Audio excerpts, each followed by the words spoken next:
Baik, salam sejahtera untuk kita semua. Pada kesempatan ini saya akan menjelaskan permasalahan pokok ekonomi. Permasalahan pokok ekonomi yang pertama yaitu berkaitan dengan teori klasik.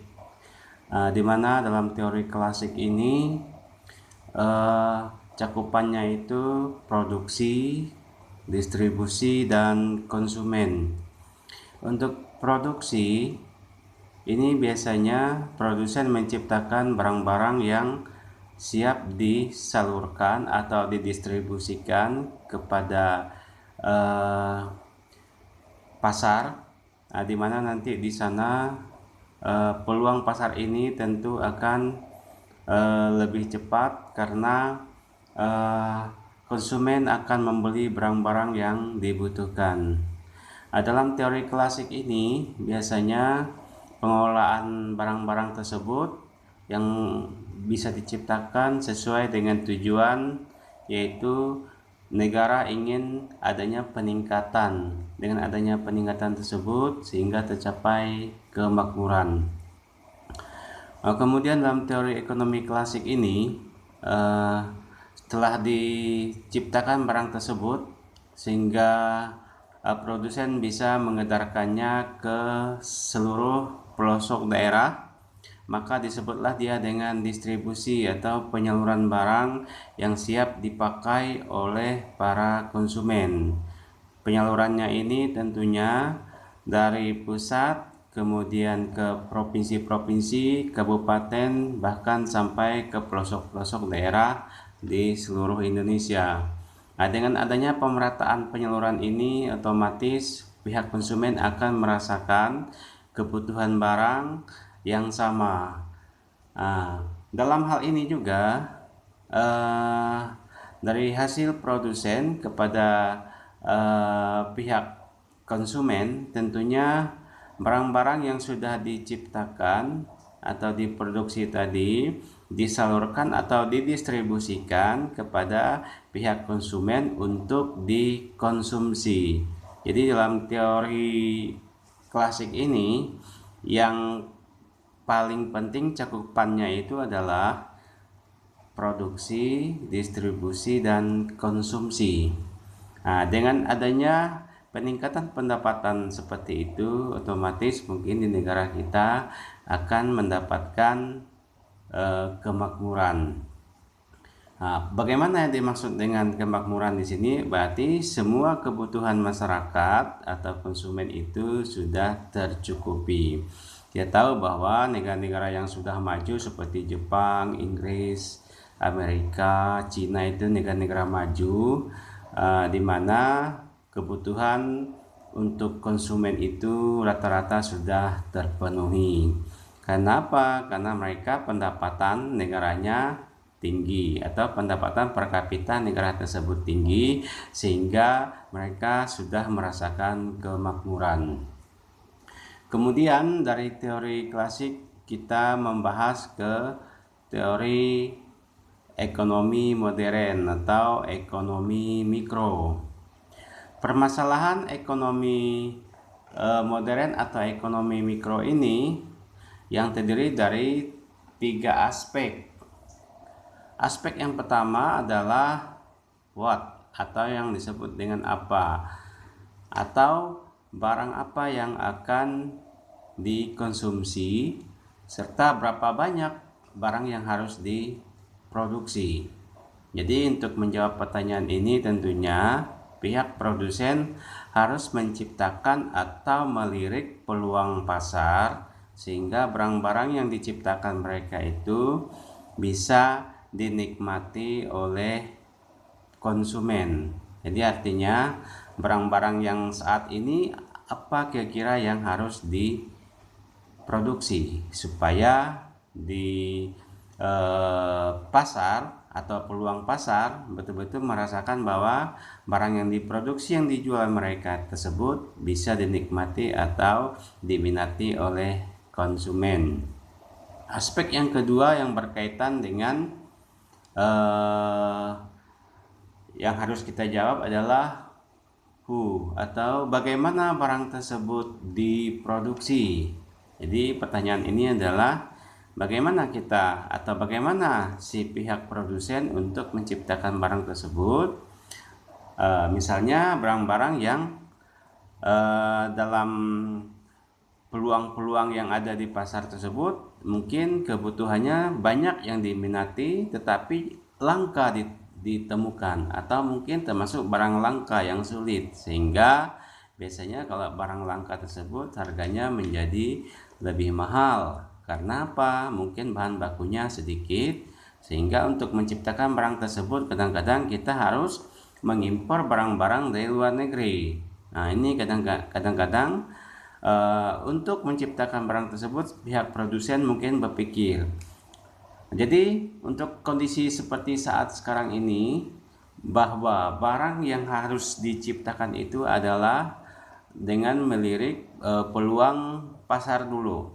Nah, seandainya misalnya peminatnya banyak, ramai, otomatis mungkin si produsen juga akan menciptakan barang tersebut. Tetapi apabila misalnya sedikit, karena barang tadi termasuk barang yang mahal, mungkin peminatnya juga berkurang. Jadi dalam hal ini produsen harus bisa menemukan tempat atau situasi yang betul-betul bisa menguntungkan pihak produsen.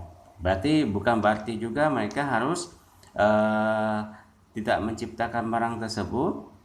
Jadi dalam hal ini artinya produsen juga bisa menguasai pasar di mana nanti pihak konsumen juga bisa menemukan barang yang mereka inginkan.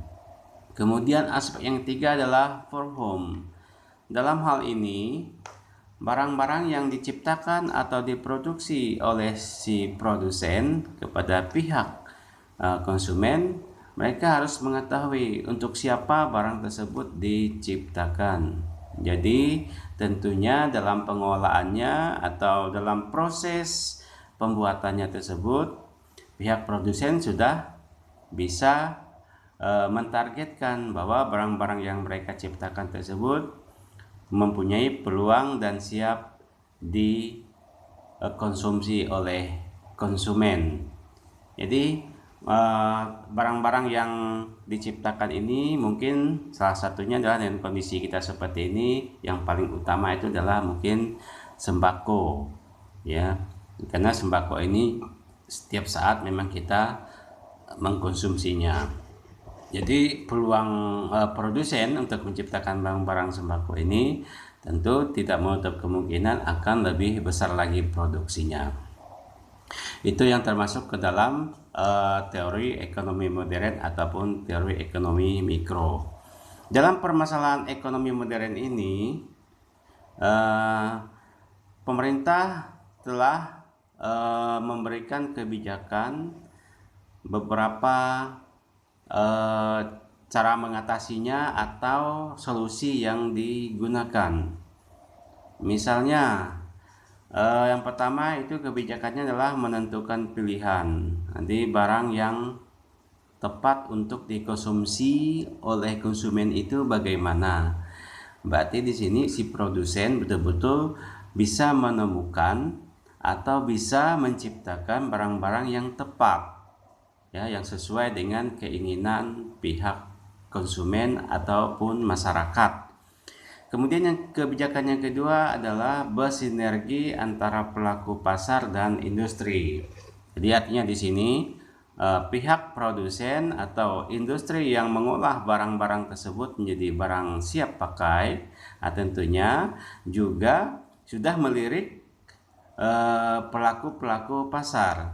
Jadi mereka tersebut bisa menjual barang yang sesuai dengan harga atau terjangkau di masyarakat.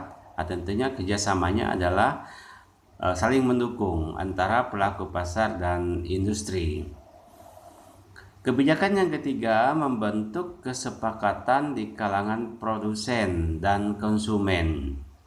Jadi kebijakan ini tentunya produsen tidak bisa lepas dari konsumen, karena barang yang mereka ciptakan tersebut dimanfaatkan atau digunakan untuk konsumen atau untuk masyarakat atau rakyat.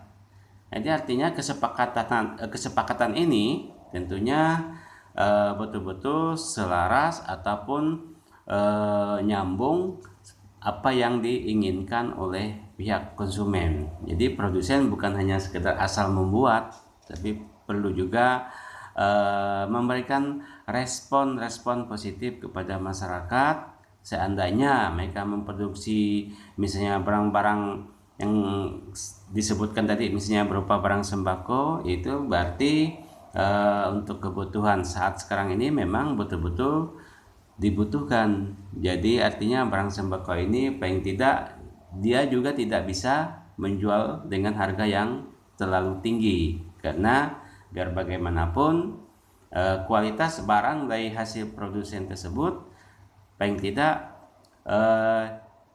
terjangkau oleh konsumen. Kebijakan yang keempat, menggunakan teknik analisis ekonomi mikro. Nah, jadi artinya di sini pihak produsen menciptakan barang dengan menggunakan mesin-mesin yang sudah canggih atau dengan zaman teknologi yang sudah modern. Kita tahu bahwa negara-negara yang sudah modern ini atau negara-negara maju itu juga sudah menggunakan mesin-mesin yang canggih atau mesin-mesin atau menggunakan alat teknologi yang sudah modern untuk mempercepat produksi. Nah, jadi untuk negara-negara yang maju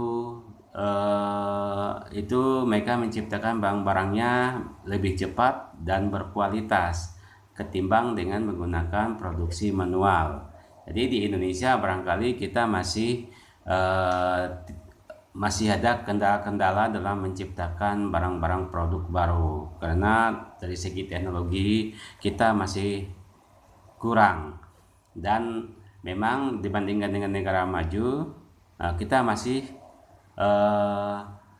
artinya di sini masih menerima masukan-masukan daripada pihak negara-negara yang maju, di mana bahan bakunya mungkin di Indonesia belum ada atau dikatakan langka, sehingga kita masih mengekspor barang kita ataupun mengimpor barang-barang dari luar negeri.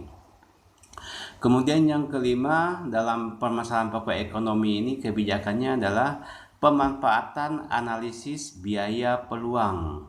Jadi artinya di sini setelah diproduksi, produsen juga tentu akan melihat biaya peluang yang tepat supaya nanti mungkin dari pihak produsen bisa menguntungkan mereka, dan melihat lagi barang-barang tersebut mungkin walaupun sudah banyak persaingan, tapi paling tidak mungkin perbedaannya adalah di kualitas barang, sehingga nanti masyarakat atau konsumen bisa memilih barang-barang yang tepat sesuai dengan kebutuhan masing-masing.